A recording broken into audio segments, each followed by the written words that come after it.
Olá, uma ótima noite para você que acompanha a nossa programação. Meu amigo, minha amiga, seja muito, mas muito bem-vindo a mais uma edição do programa Vejam Só.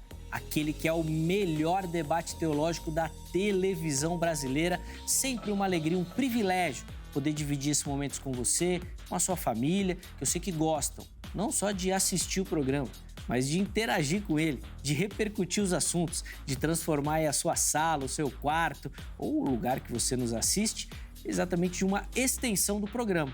Debatendo, dando as suas visões, a sua opinião, conversando sobre os assuntos que são tratados aqui no Vejam Só. Por isso, fique muito à vontade. Seja muito bem-vindo, sempre preparado com muito carinho para você que gosta e nos acompanha. E hoje, o tema, de maneira muito especial, gera muito debate, não só recente, mas antigo dentro da teologia. Eu tenho certeza que você vai aprender bastante também. Antes de apresentar os meus convidados e aí também rodar a matéria de abertura que vai apresentar o tema, deixa eu pedir para o pessoal colocar aqui o meu perfil no Instagram. Você que gosta dos bastidores ou quer repercutir os assuntos, vai lá no meu perfil do Instagram, @zeca_Pereira. Por lá, a gente pode conversar um pouquinho também mais. Às vezes eu dou uns pitacos, dou as minhas opiniões também sobre os temas. Bacana, recebo muito carinho, muita mensagem falando da importância do Vejam Só e de como a nossa programação ajudou, de alguma forma, no conhecimento ou no avanço do estudo da teologia também. Por isso, seja muito bem-vindo por lá. Vai ser muito bacana a gente poder conversar também, tá bom? Bom, para a gente poder aproveitar e otimizar o tempo da nossa conversa de hoje, já vou apresentar os meus convidados. Na sequência, a gente roda a matéria de abertura para apresentar o tema da nossa conversa de hoje. Muita alegria que o Vejam Só tenho o prazer de receber aqui no nosso estúdio o professor Rony Kozer. Ele que é da Igreja Assembleia de Deus em Itacibá. Isso aí. Eu devo ter errado o nome e acertado a cidade, eu errei a cidade e acertei o nome, mas, professor, seja muito bem-vindo. Obrigado, uma alegria Zeca. recebê-lo. Poxa, uma alegria para mim estar aqui, muito feliz por poder estar, até emocionante, porque a gente sempre assiste o programa, nunca tinha tido a oportunidade de estar aqui a primeira vez e, claro, espero contribuir com esse assunto super interessante. Com certeza vai contribuir bastante. Obrigado por reservar um espacinho na agenda. Eu que agradeço pelo convite. O irmão Noé aqui de São Paulo, do Espírito Santo. Espírito Santo, isso aí. Espírito Santo. Veio aqui para alguns compromissos e a gente conseguiu agendar. Ficamos um tempo tentando essa agenda aí, mas deu certo, né? Graças a Deus, isso aí. Deu certo. Obrigado, uma alegria recebê-lo. Professor, o irmão é membro da Igreja Assembleia de Deus, mas eu vou pedir para o irmão também passar um pouquinho do seu trabalho. Eu sei que tem um canal no YouTube também. Isso, obrigado. Fala um pouquinho pra gente, por favor. Ô, Zeca, agradeço imensamente pelo espaço para poder divulgar. Hoje eu tenho assim, duas atividades principais na internet, que é o blog, o Teologia e Vida. O endereço é www.teologiavida.com, por onde eu compartilho artigos. É possível ler vários livros meus também que estão disponíveis lá. E o canal, o Repensando o Meu Cristianismo, no YouTube, o canal no YouTube. Tem sido assim também um espaço fantástico ali para compartilhar conteúdos, reflexões, aulas abertas, enfim, tem sido assim uma experiência fantástica. Eu convido aí aos telespectadores a nos acompanharem por lá também. Boa. Professor, eu estou com alguns materiais do irmão, eu vou mostrar aqui, vou pedir para o irmão rapidamente explicar um pouquinho o que o nosso telespectador encontrará nessas obras. Vou começar mostrando essa daqui, ó. Fala um pouquinho pra gente, Hermenêutica bem Bíblica, por favor. ok. Bom, o livro Hermenêutica Bíblica é o lançamento, saiu agora pela Editorial Casa. É um livro estruturado em 5 capítulos, onde eu apresento ao leitor princípios, noções, regras que são muito comuns no campo da hermenêutica bíblica, com o objetivo, Zeca, de ajudar o estudante da Bíblia a entender melhor os textos bíblicos. Instrumentalizá-lo, né? Exatamente. Essa é a ideia. Professor, esses dois aqui eu vou ter até dificuldade aqui, mas eles são 2 volumes. 2 volumes, volume 1 e 2. Ó, você que gosta, meu irmão, aqui, ó. Pois é. Ó, o prato cheio aqui, hein? Que vai dar trabalho. Deu trabalho para produzir, para ler também dá trabalho. Vou mostrar aqui bem rapidinho, ó, volume 1 e 2 na Enciclopédia Teológica. Teológica, isso aí, Enciclopédia Teológica, numa perspectiva transdisciplinar. É uma obra, Zé, que ela é fruto de 12 anos de produção textual, pesquisa. Ela compreende, ao todo, são quase 300 artigos e verbetes sobre temas gerais da teologia e de outras áreas de conhecimento, como a psicanálise, a psicologia, história, didática, a pedagogia como uma área mais ampla. A teologia é o eixo, digamos assim, mas dialogando com essas outras áreas de conhecimento também. E tem algumas ferramentas, Zeca, bem interessante, como, por exemplo, o índice temático para pesquisas. Você quer pesquisar sobre hermenêutica bíblica, por exemplo. Ali eu faço uma série de indicações de ferramentas disponíveis hoje no mercado, uma forma de orientar o leitor a encontrar ferramentas para ampliar aí o seu conhecimento dentro do assunto de interesse dele, né? Boa, rapaz. Isso aqui os estudantes de teologia, eles piram. Que é material que não acaba mais. Professor, obrigado pelo carinho, por aceitar o nosso convite daqui. Tenho certeza que vai contribuir bastante com o programa também. E os contatos do professor estarão à sua disposição lá no nosso perfil do Instagram, tá? Então você acessa lá e você vai encontrar todos os contatos. Você vai conhecer um pouquinho melhor do Ministério do Irmão também. E se tiver dúvidas sobre o material, você manda lá a sua pergunta que ele te orienta direitinho, tá bom? A aquisição, como você pode ter na sua casa também. De novo, obrigado, meu irmão. Eu que agradeço, Zeca. Muito obrigado.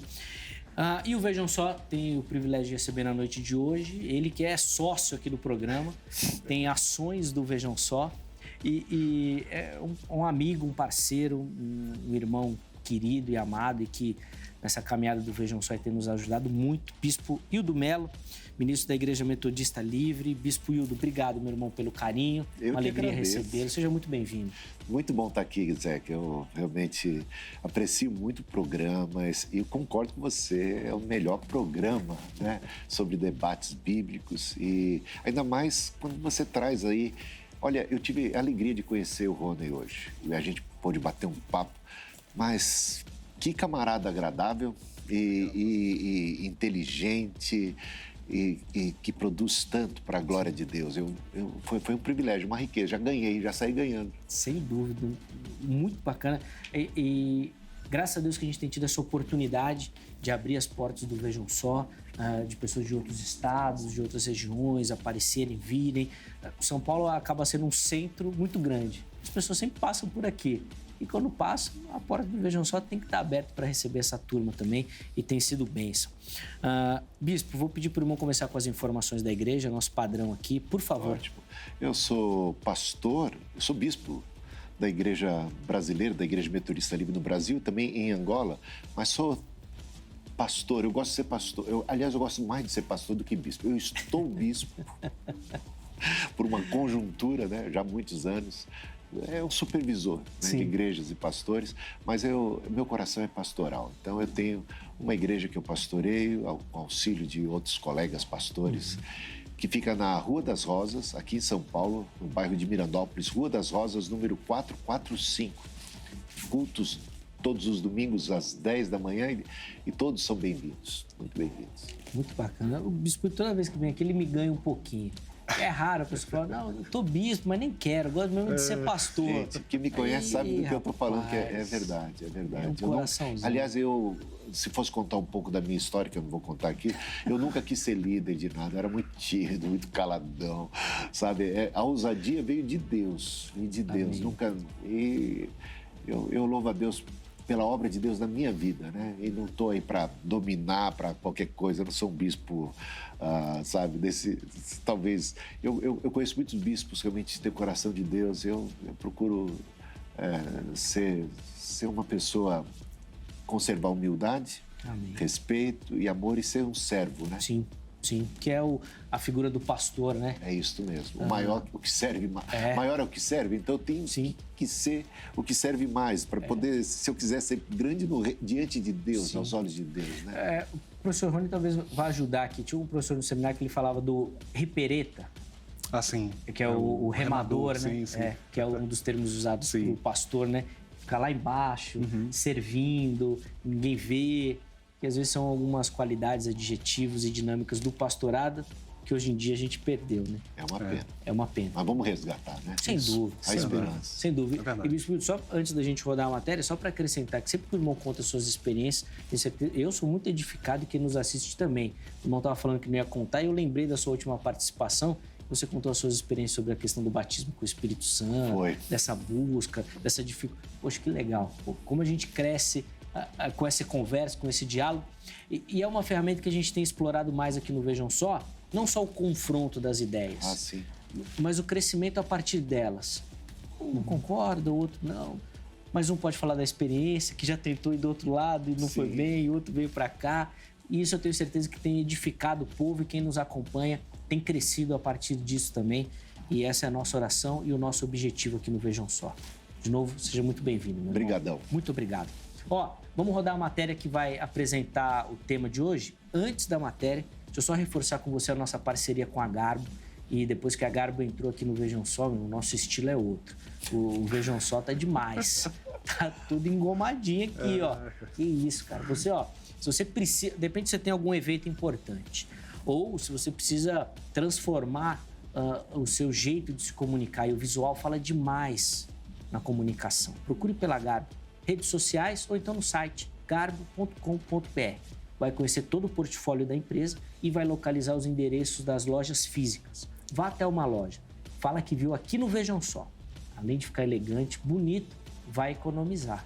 E ó, hoje em dia é importante, hein? Economizar faz toda a diferença. Então vai lá na Garbo, você vai ser tratado com muito carinho. Quero agradecer ao Militão, irmão André, meus parceiros lá na Garbo também, que Deus continue abençoando o trabalho de vocês, meus irmãos. Vamos assistir a matéria, na sequência a gente volta com as primeiras observações aqui dos nossos convidados. Vejam só. Quando lemos o texto de Romanos capítulo 7, vem à nossa mente a necessidade de um modelo ou parâmetro para a descrição ali feita pelo apóstolo dos gentios. Quando pensamos em comportamentos, até involuntariamente, é comum serem projetadas em nossa mente situações vividas por nós que passam a servir de base para a atitude específica que estamos mentalizando. Devido a esse fenômeno, é muito provável que Paulo tenha se lembrado de alguém ao descrever o eu de Romanos capítulo 7, que passou a posar como imagem ideal na mente do apóstolo para o retrato que pretendia pintar. Dessa forma, o eu descrito aos romanos refletiria anonimamente a personalidade de um judeu apegado à lei. Mas temos ainda aqueles que afirmam que a passagem é autobiográfica, embora representativa dos crentes em geral. Quanto ao estágio de sua vida, entendemos que os versos de 7 a 13 referem-se à sua experiência pré-conversão, e aos de 14 a 25 ao período pós-regeneração. Ou seja, Paulo apresenta a sua experiência passada e a presente sob a perspectiva de um cristão regenerado. O texto de Romanos capítulo 7 tem sido grandemente debatido pelos estudiosos por causa do uso que Paulo faz da primeira pessoa do singular.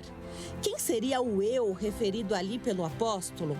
Seria um personagem específico? Se a resposta for afirmativa, há alguma possibilidade de identificá-lo? Ou seria o caso de ser apenas um modelo formado na mente de Paulo? Vamos nos debruçar sobre este texto bíblico e tirar as lições e aplicações. Fique ligado, pois o Vejam Só já começou. Vejam Só já começou e já tem aí uma pergunta intrigante a ser respondida. Aliás, não é a primeira vez que aqui no Vejam Só nós vamos nos debruçar sobre o texto de Romanos 7 e tentar entender sobre esse texto tão enigmático do apóstolo Paulo, o que ele quer tratar, o que ele quer ensinar e de que forma ele usa essas figuras. Aí na matéria você viu de maneira específica, né, o eu e como ele utiliza isso. A nossa pergunta hoje, ela versa nesse sentido. Paulo está falando de quem ali? Do salvo ou do perdido? Existem outras discussões, esse Paulo está falando dele mesmo também, ou de outra pessoa e tudo mais, e nós vamos tentar, na medida do possível, colocar isso na nossa conversa. Professor Rony, eu quero começar ouvindo a sua opinião. Como é que o irmão responde a nossa pergunta-tema? Paulo, lá em Romanos 7, fala do salvo ou do perdido? Quente, hein, ô Zeca? Ô Zeca, antes de responder, desculpa aqui, vou me desculpar, eu também não fiz menção do pastor antes, super simpático, o pastor Hildo, prazer conhecê-lo também. Obrigado pela simpatia desde o início. Bom, Zeca, eu vou defender a posição de que não me é estranha na exegese a ideia de que Paulo estaria fazendo alusão à sua condição como fariseu sob a lei.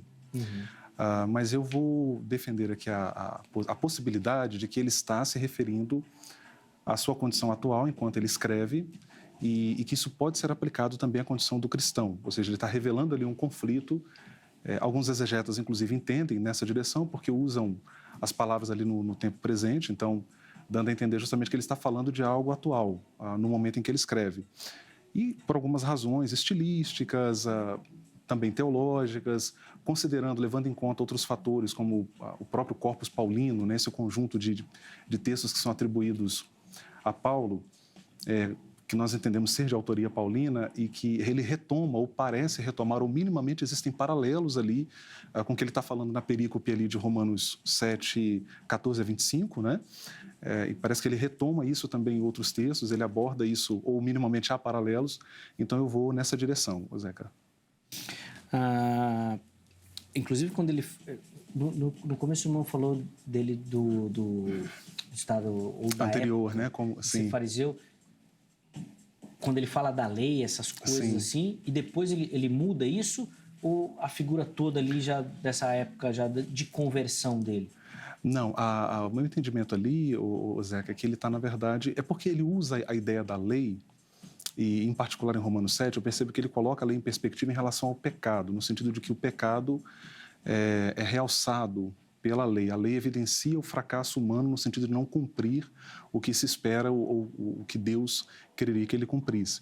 Então, em Cristo agora, na graça, ele está numa nova condição, em Cristo. Aliás, essa expressão é muito paulina, né? Em Cristo, ela aparece mais de 100 vezes, me parece, ao longo de todo o corpus paulino. É justamente um elemento que se repete, né? Para além de Romanos, inclusive. Então, dando a ideia justamente de que ele está agora numa nova condição, estaria aludindo, porém, a ideia de que esse conflito em relação ao pecado, em relação a cumprir o bem, fazer o bem, a expressão que ele usa ali em Romanos, né? No entanto, esse conflito continua, apesar dele estar numa nova condição, em Cristo. Mas ele continua lidando com esse conflito, continua lidando com esse desafio que é inerente à vida cristã. Então, ele estaria também falando de uma condição atual. Eu admito a possibilidade, Zeca, de que ele possa estar retomando a condição dele sob a lei, né? Então, sob a lei, qual é a condição dele? Ele não consegue cumprir. É miserável o homem que sou, é a expressão, né? Uhum. Então, mas agora ele está em Cristo. Tudo bem, está em Cristo, está sob a graça, mas esse conflito continua. Ele continua lidando com essas lutas internas, vamos falar nesses termos assim, né? Tá.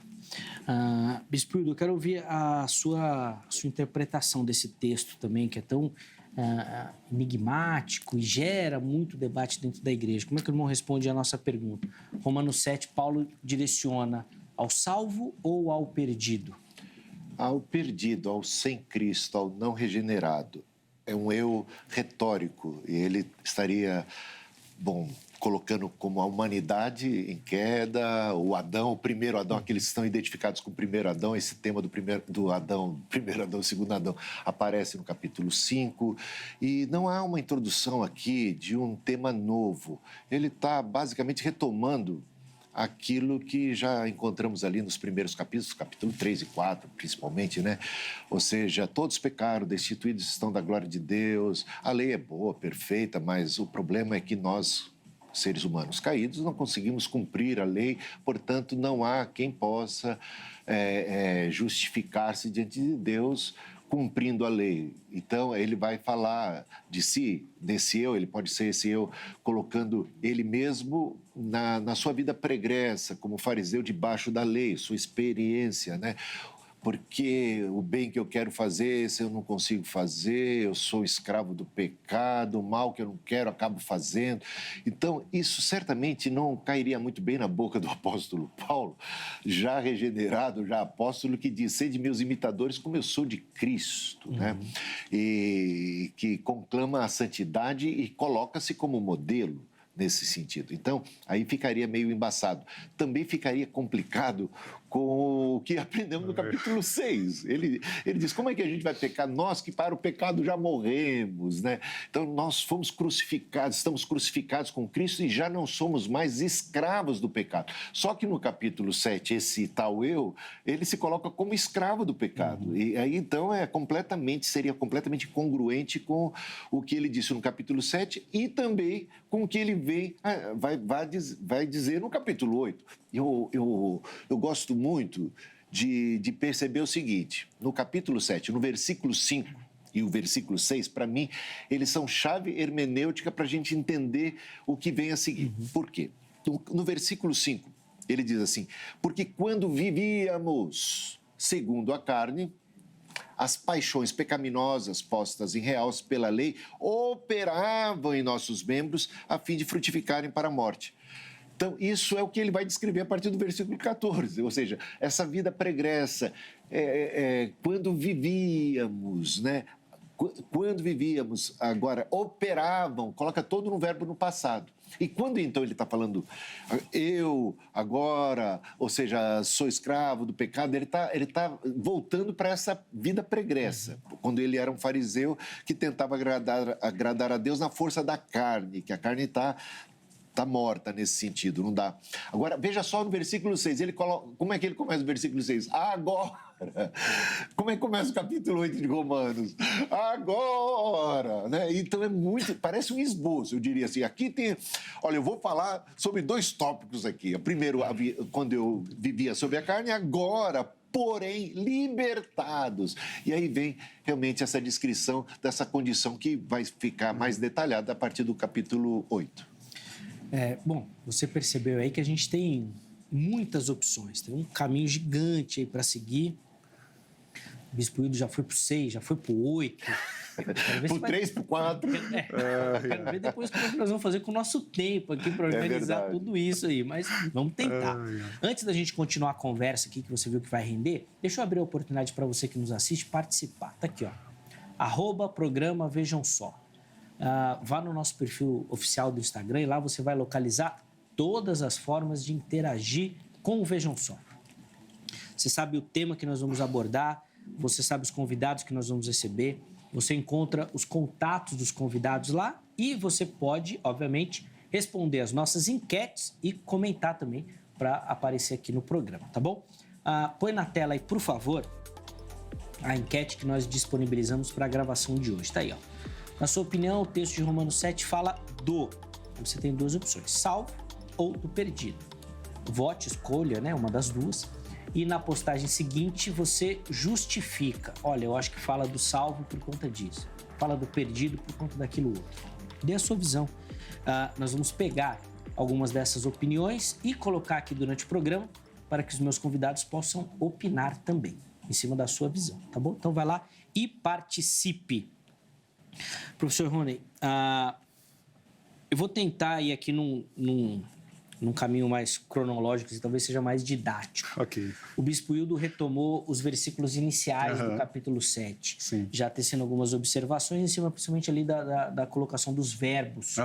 Eu vou pedir para o irmão começar comentando por aí, então. Ok. Já que ele usa para a defesa da argumentação da posição dele, né? Como é que o irmão enquadra isso na sua argumentação? Olha só, Zeca, pastor Hildo, se nós temos aí uma digressão, vamos dizer assim, né? Se Paulo, ele muda, o pastor Hildo citou inclusive a questão do tempo da fala, né? Agora, e de fato eu havia mencionado isso também anteriormente, eu acho que isso não necessariamente é um indicativo teológico de que Paulo estaria negando esse conflito presente no salvo, presente no cristão. Acho que isso não... Do ponto de vista... Eu entendi o argumento, pastor Hildo, mas acho que do ponto de vista exegético, isso não necessariamente é conclusivo de que Paulo não esteja admitindo ali naquela perícope que esse conflito seja uma realidade na condição atual do cristão, ou seja, que o cristão luta com isso, lida com isso, porque... Eu até conversava aqui com o pastor Hildo, pessoal, antes, né, de nós entrarmos aqui no programa, a Bíblia não nega, Zeca, a condição humana. E o próprio texto de Romanos, eu poderia apelar, inclusive, ao próprio texto de Romanos para reafirmar isso, né? O caso do capítulo 3. Eu gosto de pensar a Epístola de Paulo aos Romanos como um texto de desconstrução, né? Porque os judeus tinham uma arrogância inerente, nós temos os oráculos de Deus e Paulo agora lá como bom pentecostal, que agora eu vou usar o chavão, né? Paulo quebra tudo ali, né? Ele vai capítulo 3, capítulo 1, capítulos 1 a 3 ali, ele quebra essa ideia. E ele quebra essa ideia a partir ou contesta esse argumento dos judeus a partir justamente de quê, Zeca? Do fato de que todos pecaram.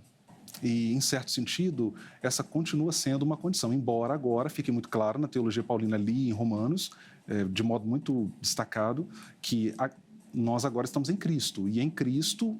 obviamente, somos acolhidos pela graça de Deus, graça que se manifesta em Cristo e que nos livra do poder do pecado. Mas isso não significa dizer que a gente não vai, no cotidiano... Também não estou dizendo que é isso, necessariamente isso que o pastor Hildo está afirmando, né? Mas o meu argumento é o seguinte, Zé, que a gente continua lidando, e agora eu estou fazendo já uma aplicação, né? Trazendo para nós hoje, o cristão na condição atual, que ele lida com esse conflito. Para encerrar o meu argumento, Zé, que eu apelaria, por exemplo, a outros textos como Gálatas. Acho que Gálatas talvez seja assim, o mais destacado, porque ali, capítulo 5, né, capítulo 5, versículo 17, se minha memória não me trai. Ele fala ali do conflito, né, entre o bem, a carne e o espírito. Carne e o espírito. Isso, obrigado, pastor Ildo. Esse conflito interno, que também não é algo inédito em Paulo, isso já estava na filosofia, porém ele está falando da perspectiva de um teólogo cristão, trazendo isso dentro da leitura cristã, mas ele realça justamente esse conflito, Zeca, que continua. Então não me faria sentido, pastor Ildo, ele não está falando da condição atual, mas em outros textos ele ensina sobre isso, dando a entender justamente que isso é uma realidade presente para o cristão no tempo em que ele escreve, né, esse conflito interno. Então eu entendo dessa forma. Concordo com o pastor Ildo, eu acho que ali você tem os exegetas afirmam isso, é um recurso de retórica, ele está empregando ali a diatribe, né, ele cria um discurso fictício, mas acho que isso não necessariamente é uma negação de que ele esteja reafirmando essa condição atual do cristão de conflito contra o pecado, contra as inclinações da carne, da natureza pecaminosa. De possibilidade de pecar, inclusive. Exato. E não só de possibilidade. Como disse um teólogo antigo, Zé, que a igreja a igreja é constituída de santos que ainda pecam. Legal. Então a gente convive com isso. É inerente ao ser humano, né? Vai pecar. Vai pecar. O bispo não falou, mas eu acho que quis dizer, né, bispo, que não pode ser Paulo por causa disso, dessa possibilidade de pecar? Olha, não necessariamente isso. O Rony até tentou me justificar aí. Ele insinuou isso, eu não quis falar, mas eu acho que ele percebeu que eu não ia por esse caminho. E que eu entendo que a luta continua entre o espírito e a carne. Está lá em Gálatas, né? Mas aí, a gente que nasceu, você vai ver Gálatas, nós que nascemos pelo espírito devemos viver segundo o Espírito. E se a gente vive segundo o Espírito, Romanos capítulo 8, a gente jamais vai satisfazer as concupiscências da carne. Portanto, a possibilidade de uma vida de vitória sobre o pecado está posta. A possibilidade de um crente, de repente, vacilar e andar na carne também está colocada. Portanto, vigia, portanto, empenhe-se, revista-se de toda a armadura de Deus. Sim. A batalha é grande, os dardos inflamados do maligno vêm. Agora, há uma armadura e as armas da nossa milícia não são carnais, antes são poderosas em Cristo para a gente vencer a fortaleza, saltar muralhas. Portanto, aquilo que é impossível para o homem, para a carne, é possível para Deus. Então, a possibilidade é colocada pela obra de Cristo em nós e não apenas uma obra de Cristo a favor de nós. Então, um novo coração, a mente de Cristo. Estamos nós crucificados com Cristo. A nossa identificação com Ele... Eu gosto de Colossenses, também a gente vai falar de Paulo aqui, vai para todas as cartas. Colossenses é interessante, ele fala assim, nós já morremos, visto que morrestes com Cristo, né? E vocês se despojaram das velhas vestimentas, fazei, pois, morrer... E despojai-vos, pois, visto que vos revestistes em Cristo, revesti-vos, pois. É interessante que é como torne-se, como disse Calbart, torne-se quem você já é em Cristo Jesus. Aí vai para Pedro aqui, 2 Pedro capítulo 1, é muito interessante que deu-nos assim... esse privilégio de sermos participantes da natureza divina, ele fala de tantas bênçãos colocadas. Agora, esforçai-vos, pois. Ele segue na mesma toada de Paulo, entendendo o seguinte, a obra de Cristo a favor de nós, a obra de Cristo em nós, tudo que temos em Deus, nos dá o poder sobre o pecado, o poder de uma vida cheia do Espírito Santo, de andar no Espírito. Isso não é na carne, é na graça de Deus, né? Por isso a gente deve andar no Espírito para não satisfazer as concupiscências da carne, porque se a gente andar segundo a carne, a gente caminha no caminho de morte. Gálatas vai falar, Paulo fala isso em Gálatas, fala isso em Romanos. Então, nesse sentido, eu diria que há um perigo, né? Porque eu não estou defendendo aqui impecabilidade, eu estou defendendo que Paulo jamais falaria em primeira pessoa da sua vida atual, da sua condição atual de nascido de Deus, como um escravo do pecado, como eu quero fazer o bem, mas não... Gente, quase que seria um comodismo. Se isso é colocado como algo para um crente, então o crente fica lá, fazer o quê? A carne é fraca, você viu? Aí ele vai sempre superdimensionar a tentação para justificar, olha, a carne é fraca, o que eu podia fazer? O que você podia fazer? É andar em espírito, é reconhecer que você está morto com Cristo, é andar como Cristo andou aqui na terra, é ser santo como o Senhor foi santo, porque a gente tem que ser imitador de Cristo, imitador de Paulo, como Paulo era de Cristo. Isso é possível pela força do Espírito, não é uma obra da carne. Então, é um milagre, eu diria. É um milagre que o Senhor coloca à nossa disposição. Então, é possível, eu colocaria isso em termos da possibilidade e também em termos da impossibilidade. Paulo está falando em primeira pessoa do seu estado atual, porque aquelas descrições realmente são horrendas, né? De uma pessoa fraca, caída e vendida ao pecado.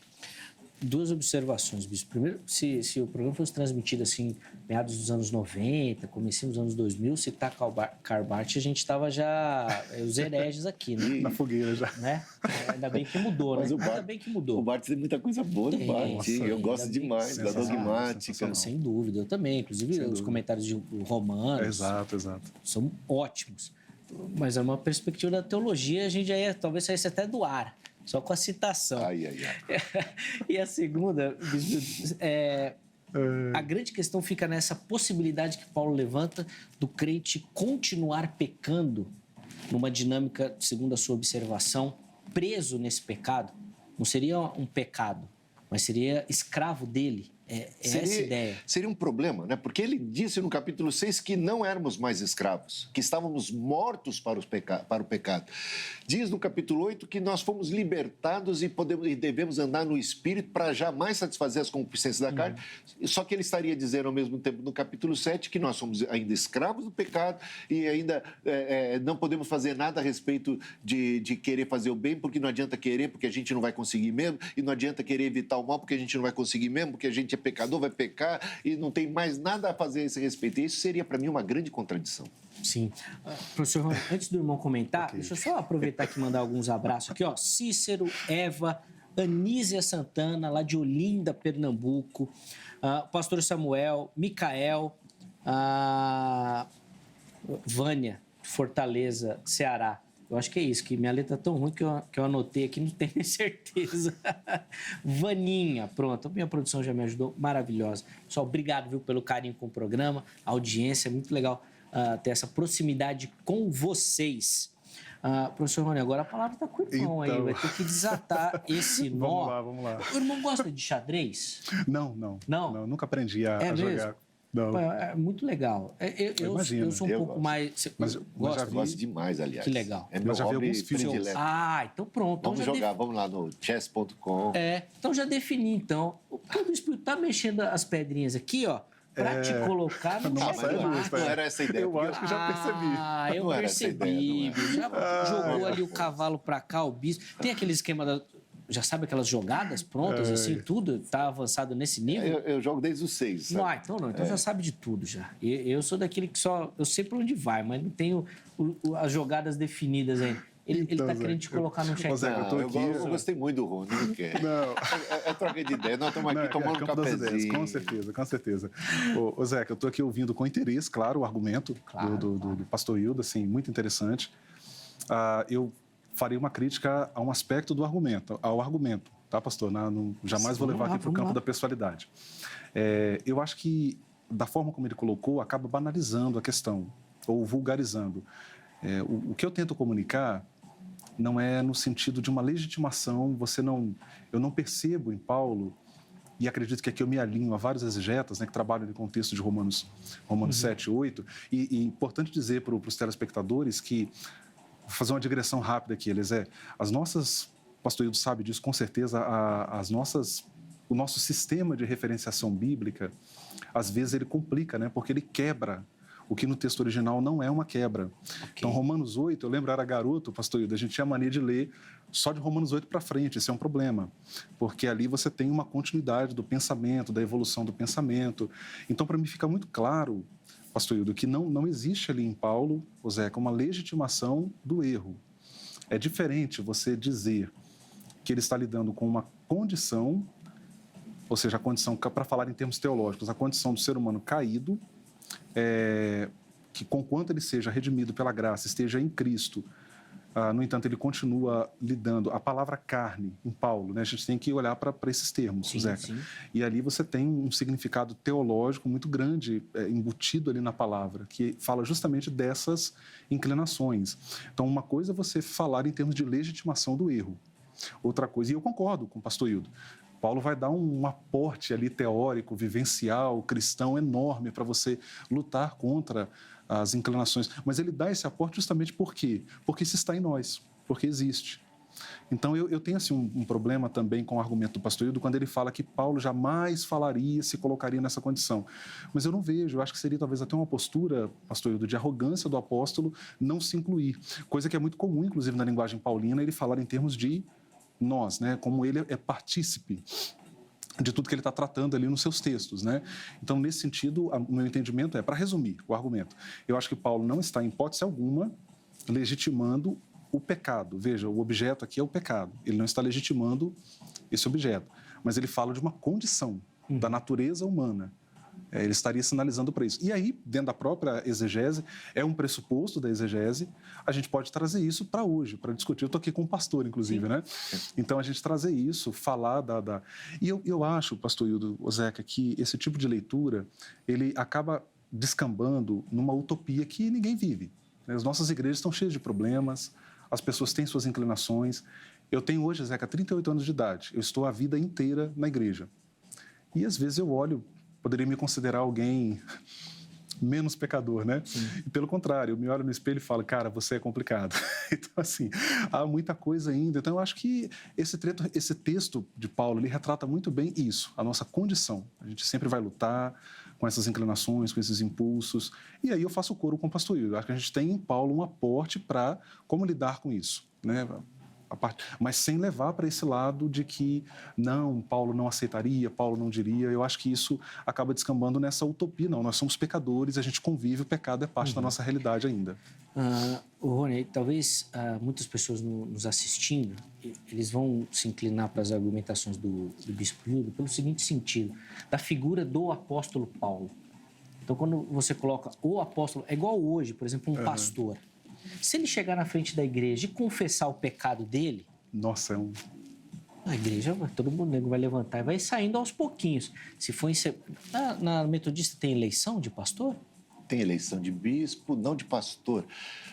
É todo um processo para chegar a ser pastor, onde a congregação também participa, ajuda de oficiais, legal. Mas não é de eleição não tem uma eleição. de pastor. Algumas igrejas batistas, igreja presbiteriana, tem essa eleição. Se o pastor entrega o pecado, os caras não vão, ninguém vai nem querer, não vai, tal, vai deixar aquela coisa toda. E esse seria um problema. A figura do apóstolo Paulo falando, olha, gente, a gente peca e vive aí, tá difícil. Não teria um problema nesse sentido? Tem um problema gravíssimo, mas eu acho que essa leitura, Zé, ela é reflexo da desumanização do movimento evangélico. Alguém chegou para mim e falou assim, Rony, se o pastor fizer isso, ele falou, olha, pastor é gente como a gente. Eu entendo que pastor, ele é um referencial de liderança, de espiritualidade, mas isso também não deve me levar a subtrair a humanidade do pastor, da pastora, enfim, né, para as igrejas que trabalham, que aceitam também a ordenação feminina. Então, enfim, eu acho que a gente não pode suprimir a humanidade. Isso acontece, Zé, eu concordo com você, mas acontece por quê? E isso é ruim também, porque a gente acaba idealizando demais as pessoas. Tá. Né? Eu soube de situações que aconteceram com pessoas que, para mim, eram ícones da minha trajetória e até uma certa fase da minha vida, Zé, que aquilo para mim era uma crise enorme. Hoje não. Hoje eu olho e falo, caramba, eles eram gente como a gente. E mesmo assim fizeram grandes coisas para Deus, para a igreja, foram úteis. Né? Mais uma vez, Zeca, mais uma vez, telespectadores. E, pastor Hildo, não estou legitimando o pecado. Claro, a ideia não é essa. Não, a gente precisa lutar contra as nossas inclinações, mas entender que nós somos gente, nós somos seres humanos. Aí, Bispo Hildo, o apóstolo Paulo poderia estar falando ali das situações da vida dele. Tá difícil, meu povo. Vem junto comigo. Pastor Hildo. Vou me humanizar com vocês. Olha, eu sofro. Certamente ele era gente como a gente, sujeito às mesmas paixões e às mesmas fraquezas, suscetível ao erro, ao pecado.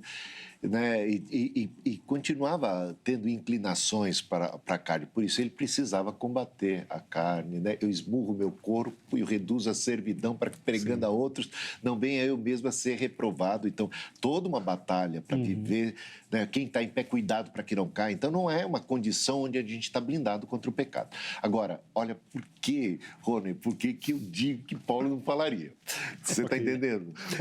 Vou citar aqui, assim, só de en passant, algumas frases que encontramos no capítulo 7, a partir do versículo 7 até o 25, né? Sou carnal. Paulo falando sou carnal é complicado. É forte, a gente tem que falar sou carnal é complicado. Vendido à escravidão do pecado, piorou. Por que eu acho que ele não poderia dizer isso? Porque ele disse já no capítulo 6 que a gente já não é mais escravo. Sim. E ele estaria, então, caindo em contradição consigo mesmo. Então, é esse um problema. Não é uma questão dele ser humilde ou dele... É dele estar aqui sendo, se ele está falando de si mesmo, da sua condição atual, como apóstolo, como crente, como nascido de Deus, ele está caindo em contradição. Esse seria um problema grave da minha perspectiva. Né? Uma interpretação como essa levaria Paulo a contradizer-se a si próprio. E sim, e não faço o que prefiro. Olha que complicada a situação da criatura, né? E sim o que detesta. Ele faz o que detesta. Eu detesto mentir, mas eu minto. Eu detesto roubar, mas eu roubo.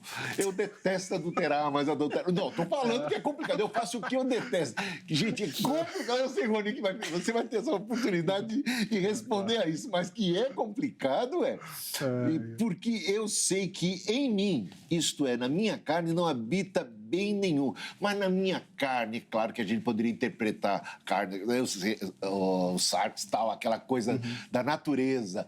Mas, meu irmão, essa natureza foi crucificada na cruz. Agora ela é serva, né? Essa carne, eu já não tenho um pendor da carne. Agora todo o meu corpo, todo o meu ser, todo o seu corpo, alma e espírito sejam plenamente santificados. Ele coloca o corpo, coloca a carne, coloca tudo, agora a serviço de Deus, santificado. E não é por nosso próprio esforço, né?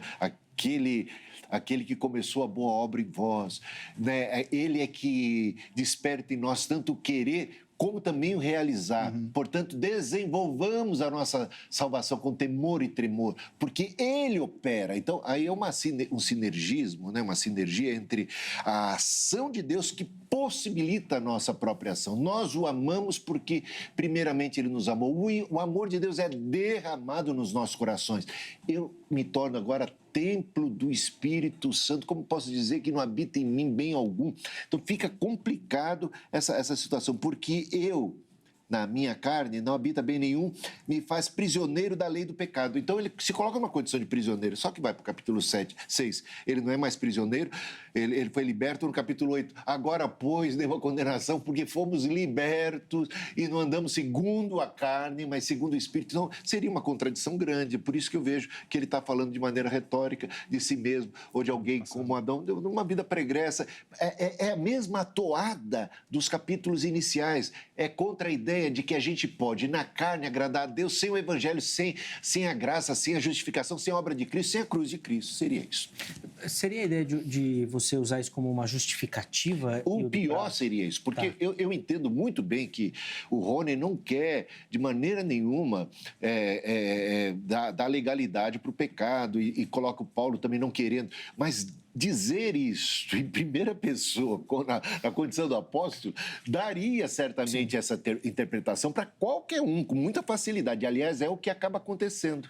Né? No geral, se usa muito Romanos capítulo 7 para dizer, o bem que eu quero fazer, isso eu não faço. Eu sou vendido ao pecado. Fazer o quê? Pecar é da natureza, é da nossa condição, e a gente não pode fazer. Então, a gente acomoda, bota, né? Quer dizer, não há que se lutar mais em relação a isso. Esse seria o perigo. Você está enquadrado nesse teólogo da hipergraça? Não, de forma alguma. De forma alguma. Bons representantes, o Vitor Azevedo é bom nessa linha aí. Não está nessa turma da hipergraça? Com certeza não. Ô, Zeca, olha só. Eu entendo o argumento do pastor, mas me levanta outras questões. Acho que vale a pena a gente trazer aqui. Se não é, então por que continuar esforçando-se? se eu não tenho com o que lutar, né? Se essa condição não existe, se essa condição não está em mim. Então, num ponto aqui, eu e o pastor Hildo, nós convergimos, que é justamente a necessidade dessa equilibração na vida cristã. Eu acho que Paulo trabalha isso muito bem, né? Mas ele trabalha isso de que forma? Ele trabalha isso de forma... meu Deus, eu não quero ser anacrônico aqui, né? Mas é meio que militar. Entende, Zé? Que é militar. A gente tem que lutar, de fato, contra essas inclinações. Mas elas estão em nós. Nós convivemos com ela. Eu até costumo dizer, Zé, que embora assim, eu não sou pastor de igreja, pastor Hildo, sirvo como evangelista na Assembleia de Deus, mas o professor, às vezes, ele tem assim, claro, guardando essas devidas proporções, né? O professor tem seu lado pastoral também. Às vezes a gente conversa claro. Com os alunos vêm conversar com a gente, pede conselhos, aquela coisa toda. Eu sempre digo para os alunos, olha, dentro de você vive um monstro hibernado. E ele foi hibernado pela graça de Deus, pelo Evangelho, né? Pelas disciplinas da vida cristã. Que eu pratico, a oração, que todos nós praticamos como cristãos. A oração, a leitura piedosa da Bíblia. Na condição de alguém que se interessa pela exegese, na teologia, a gente faz uma leitura da Bíblia a um nível mais técnico, mas existem diferentes aproximações do texto bíblico, né? E a leitura piedosa, devocional, é uma dessas aproximações. Então, a gente usa isso justamente para... conter vou usar essa metáfora aqui, esse monstro que está hibernado dentro da gente. Então, o meu argumento, Zeca, reitero, ele vai na seguinte direção. A condição, ela existe uma condição.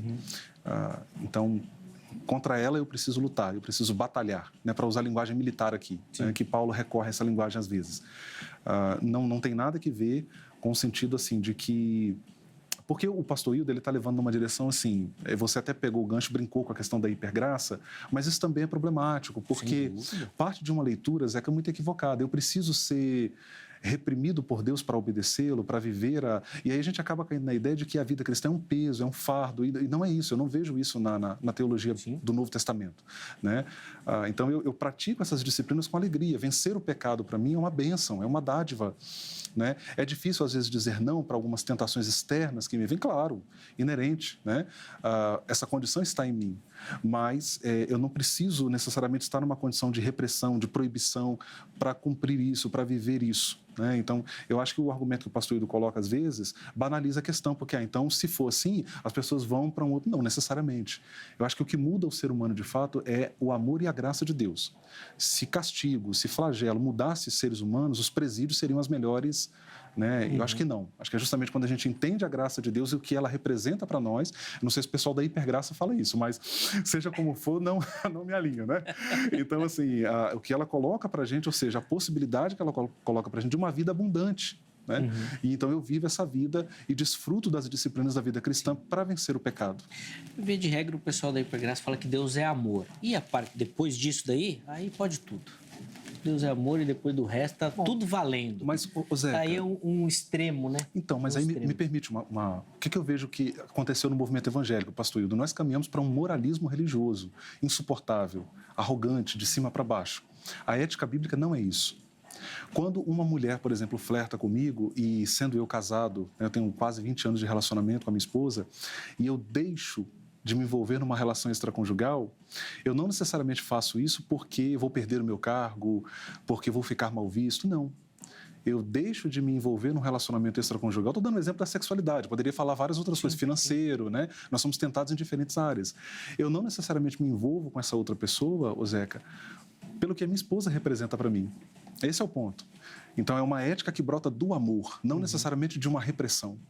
Sim, do moralismo. Exato, essa é a ideia, né? É o ponto a que eu quero chegar aqui. Sim, e a santidade, ela não, a santidade bíblica do Espírito Santo, do Evangelho, ela não é legalista, ela não caminha por aí, ela é cheia de graça, é essa graça que nos alcançou e que nos educa. Exato. A vivermos uma vida digna do Evangelho. Sim. Ela nos inspira. Aí, falando do apóstolo João, na sua primeira epístola, ele fala que quem conhece a Deus, ele ama. Porque Deus é amor e a gente, então a santidade é relacional. Porque eu sendo amado por Deus, eu recebo cura. Eu recebo cura de um montão de coisas da minha alma, dos meus traumas. A maior parte dos traumas da vida é por falta de amor, de se sentir amado, né? De repente eu sou curado, eu recebo amor. E aí eu recebi a graça, eu recebi o perdão, eu passo a ser uma pessoa, um filho da graça, um filho da misericórdia. Eu passo a ter uma atitude em relação ao outro que ainda não está, digamos assim, convertido, santificado. Eu me coloco no lugar daquela pessoa, eu olho com outro olhar. Exato. Agora, eu estou aqui não estou aqui de maneira nenhuma defendendo a ideia de impecabilidade. Reconheço que as pessoas, mesmo cristãs, ainda têm suas fraquezas, ainda têm o pendor da carne, que ele não deve... Porque senão as exortações não se fariam necessárias, né? Para a gente sufocar a carne, para a gente se despir do velho homem e tal. Então, elas se fazem necessárias, mas se fazem necessárias e possíveis, essa é a questão. Possível porque eu não sou mais vendido ao pecado.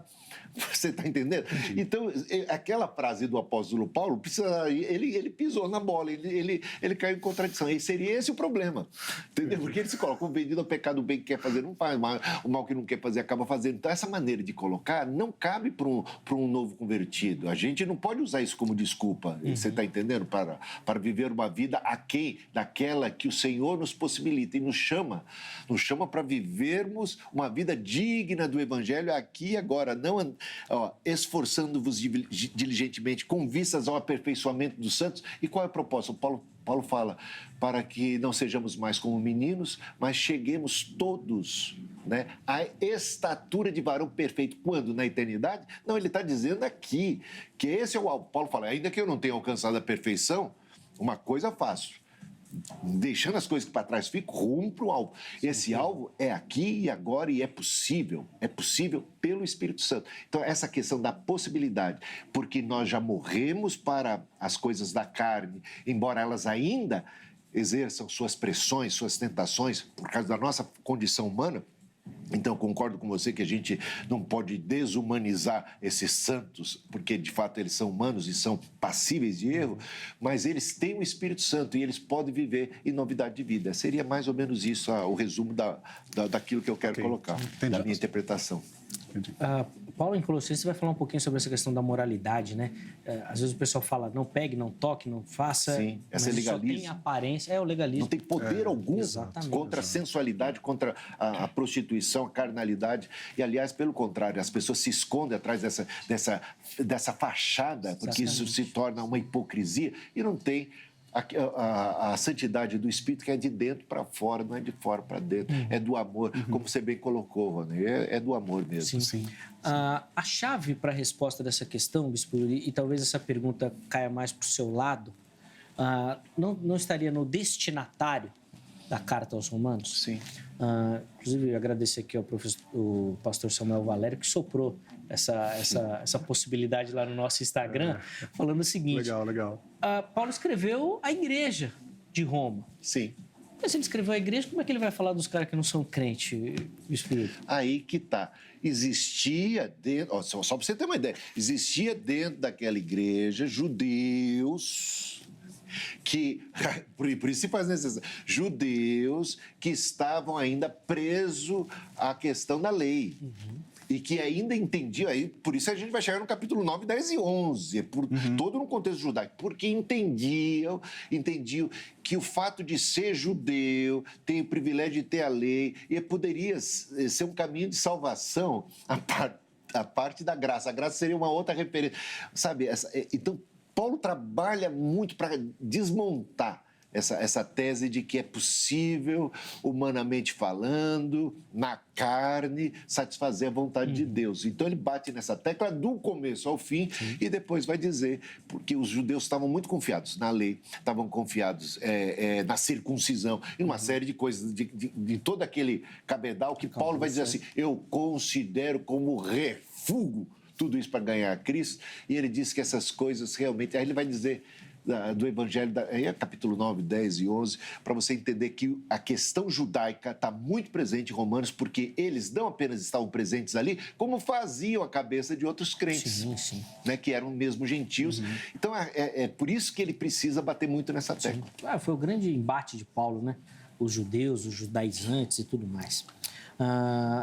Quer fazer algum comentário, pastor? Sim, só acrescentar, Zeca. Interessante, na verdade, um comentário é o comentário do colega que mencionou lá, porque, de fato, no método histórico crítico, nós temos lá a crítica da redação, que valoriza a teologia do redator. Sim. Mas é fato também que o destinatário, muitas vezes, ele é determinante para a teologia do livro. Vai determinar. Claro. Então, assim, foi muito legal a observação dele. Embora eu, no meu entendimento, Zeca, claro, posso reavaliar isso aqui durante a conversa, durante o diálogo, mas eu acho que não enfraquece o meu argumento. O fato dele estar escrevendo a uma igreja, na verdade, em certo sentido, poderia dizer que reforça o meu argumento. Eu também acho. Porque ele está escrevendo a cristãos que precisam ter um comportamento diferente em relação aos não cristãos, né, mas que convivem com a natureza pecaminosa, com essa inclinação pecaminosa que é constantemente, que pode constantemente nos levar a fazer aquilo que é contrário à vontade de Deus. Mas, agora eu pego carona aqui na fala do pastor Hildo. Isso não é meramente por uma capacidade humana ou exclusivamente por uma capacidade humana. Em Paulo, a ideia de que nós somos, não sei se eu posso falar nesses termos, potencializados, vou usar essa palavra aqui, pela graça, para viver essa nova vida. Sim. É em Cristo. Volta essa expressão-chave em Paulo, né? Uma expressão muito recorrente. Em Cristo, em Cristo, em Cristo. Ele usa ela o tempo todo, né? Então, e Cristo não na carne. Sim, Mas claro. por isso que eu brinco. Realmente em Cristo e não na carne, no Espírito e não na carne. E por isso, vendido ao pecado, não, é servo de Cristo, né? Servo da cruz. E se andarmos segundo a carne, caminhamos para a morte. Falando isso aos crentes. Então não pode realmente entender que a vida cristã seja essa característica da carne, né? Sim. Porque se andarmos segundo a carne, caminhamos para a morte. Ele é uma advertência para crentes, né? Que estão ali recebendo essa mensagem, que é todas essas influências, embates judaicos e, bom, é isso. E assim por diante. Nós vamos caminhando para o final desse bloco aqui. Eu quero colocar um comentário que nós recebemos também lá pelo nosso Instagram. Eu vou pedir observações de vocês, porque eu, particularmente, eu nunca ouvi essa dinâmica, mas pode ser desconhecimento meu também. O comentário do Lázaro Júnior, ele respondeu a nossa enquete e aí comentou também sobre a observação dele do texto de Romanos 7. É uma descrição de Paulo debaixo do sistema farisaico. Outros falam que pode ser o jovem rico. Ô Lázaro, obrigado, viu? Pela sua participação também. Não, já ouviu falar do jovem rico? Para mim, na questão dele estar se referindo à sua condição como fariseu, sim. Na exegese se fala isso. Agora, ao jovem rico, não. Não, nunca ouvi falar, a não ser que o jovem rico está também, digamos, procurando a Cristo mais para referendar o seu estilo de vida, mais para receber, sabe, uma aprovação do que para encontrar um Salvador. Nesse sentido, ele está no contexto judaico confiando muito em si mesmo e na carne, e ele precisava ouvir o que Paulo tem a dizer em Romanos como um todo. É uma observação de cunho exegético. Paulo, ele se reporta pouco aos evangelhos. Do ponto de vista textual, talvez a gente pode pensar assim, em termos da... Até há citações diretas que Paulo faz, mas são bem comedidas. Então, eu acho que jamais iria nessa direção, de associar a passagem a esse texto do Evangelho lá. Acho que é perigoso do ponto de vista exegético. Sim, sem dúvida. Para a gente poder encerrar essas participações do Instagram, o João Bessi, ele fala que Paulo não está falando nem do regenerado nem do salvo. Ele faz uma análise ali do papel da lei e como ela funciona agora em Cristo. Então, ele tira dessa questão do salvo, do perdido e volta os seus olhos simplesmente para a lei e como Cristo transformou isso. Eu acho que é um problema, Zé. Se você tira o ser humano ali da discussão, você cria um vácuo. Eu vou inventar uma expressão aqui agora, um vácuo exegético ali muito grande para entender a passagem. Eu acho que é problemática essa posição. Embora eu concorde que, de fato, a lei está em foco. Sim. Lei e graça, né? São dois temas ali muito recorrentes. Mas tirar o elemento humano ali acho problemático. Ele fala da lei, mas ele fala da lei como sendo alguma coisa boa, revelação da vontade de Deus, mas em relação ao ser humano, que o problema não é a lei, o problema é o ser humano que não consegue guardar a lei e cumprir, fazer a vontade de Deus. Está aí a questão, né? Essa é a tônica, né? Como na carne, ou seja, sem regeneração, sem o auxílio de Deus, o espírito ele está perdido. Quero só agradecer a toda a galera que participou, que votou, que mandou opinião, que mandou comentário, que nos ajuda, né, a dar vida aqui ao Vejam Só também. No próximo bloco nós vamos colocar o resultado final lá da nossa enquete, tá bom? O pessoal que participou, votou e deu a sua opinião. E quero agradecer a todo mundo por esse carinho aí também. Nós vamos precisar encerrar esse primeiro bloco. No bloco seguinte, meus convidados ainda vão ter a oportunidade de fazer algumas considerações finais sobre o tema, mas principalmente, e eu vou pedir para eles reforçarem isso, uma aplicação para você que nos assiste. Poxa, e agora? O que você tem que fazer com tudo isso? Como isso tem que mudar a sua vida, sua cosmovisão do mundo? Como é que isso altera para você, tá bom? Legal. Tudo isso no próximo bloco. Antes do intervalo, tome nota do telefone da grade, da Academia Teológica da Graça de Deus, 20 anos caminhando junto com o Vejam Só e oferecendo para você um espaço e um local, para você que já gosta do estudo das Sagradas Escrituras, do estudo da teologia, para você poder lapidar, se aprofundar e se preparar para o trabalho, para servir muito melhor no reino de Deus. Código 11-3115-0819 é o telefone da grade, anote, amanhã, horário comercial, você liga, tire todas as suas dúvidas, quem sabe você consegue se enquadrar em algum formato, modelo e se tornar o próximo aluno da grade também. Para você que gosta de navegar na internet, o site da HIT, vai lá, passa lá, muita informação dos programas, dos bastidores. Você pode também mandar mensagem por lá, interagir com os programas e a programação. Você que gosta de redes sociais, a HIT está em todas. Facebook, Instagram e no YouTube. Inclusive lá no YouTube, no nosso canal do YouTube, todo o nosso material fica à sua disposição. Não só do Vejam Só, mas dos outros programas da emissora. Perdeu um programa, quer rever, quer compartilhar, todo o nosso conteúdo está lá para você poder se divertir também e, principalmente, aprender, tá bom? Então vai por lá que você vai localizar tudo isso, tá certo? Intervalo rápido, o Vejam Só vai, mas daqui a pouquinho nós já estaremos de volta.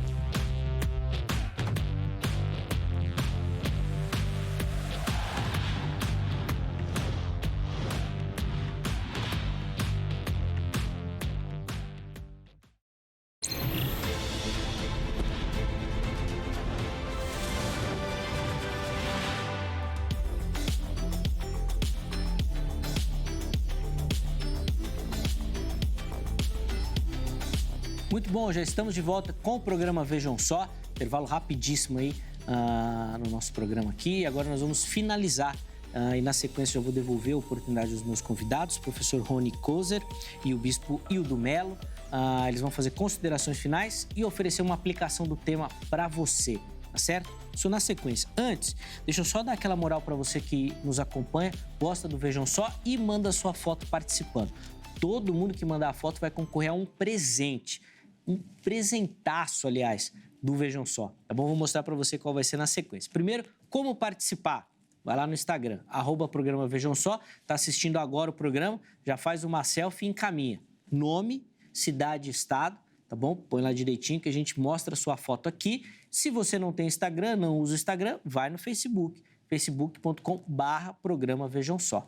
Mesmo procedimento. Faz uma foto, uma selfie, assistindo o Vejam Só e encaminha pra gente, tá bom? Nome completo, cidade e estado. E fique atento a esta mensagem, que é por este caminho que a produção vai te localizar para pegar os dados, o endereço e enviar o presente, se você for o sorteado ou a sorteada do bimestre, tá? Acho que é mais ou menos isso que nós vamos dividir aí, tá bom?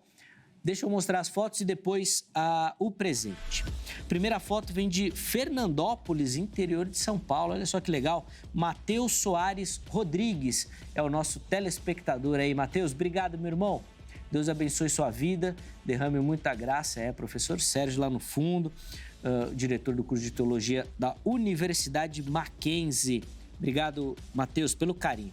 Próxima foto vem do litoral aqui de São Paulo, cidade de Caraguatatuba. Raquel Oliveira é a nossa telespectadora. Boa, Raquel, sorrisão bonito. Obrigado, viu, Raquel, pelo carinho, pela audiência. Deus continue abençoando a sua vida. Caraguatatuba, uma cidade maravilhosa. Apesar que hoje nós estamos com um homem aqui do Espírito Santo e as praias lá são lindas também, né? Rapaz, aí o litoral de São Paulo vai sofrer um pouco. Aí ficou difícil para nós. Vamos falar em litoral, vamos continuar lá na Baixada Santista, cidade de Praia Grande agora. Também aqui, litoral de São Paulo. Luiz Carlos Rassora. Não sei se esse é o nome, Luiz. Me ajuda aí. O pessoal soprou, Luiz, que você vai poder, nas suas caminhadas pela orla, encontrar o Bispo Hildo. Vai encontrá-lo lá na Praia Grande, lá, Bispo? Eu tenho que dar um pulo na Praia Grande, mas de vez em quando eu tô em Santos. Ah, tá lá em Santos. A minha praia é mais Santos. Mas mas qual eu gosto canal da praia. que o irmão fica por lá? Canal 2. Deve jogar um futebol ali. lá na praia, no Canal 2. Tô precisando voltar à prática de futebol. Eu morei um tempo lá em Santos. Olha, eu amo próximo Santos. do Canal 2. É uma cidade belíssima. O pessoal da igreja batia um futebol ali, toda assim. Ih, rapaz, que benção, que saudade. Mas ainda tá difícil, porque as praias lá do Espírito Santo estão belíssimas. Põe na tela aí o presente que nós vamos enviar para você que participou. Um livro, Marcos Eberlin, Fomos Planejados, a maior descoberta científica de todos os tempos. É um livro magnífico.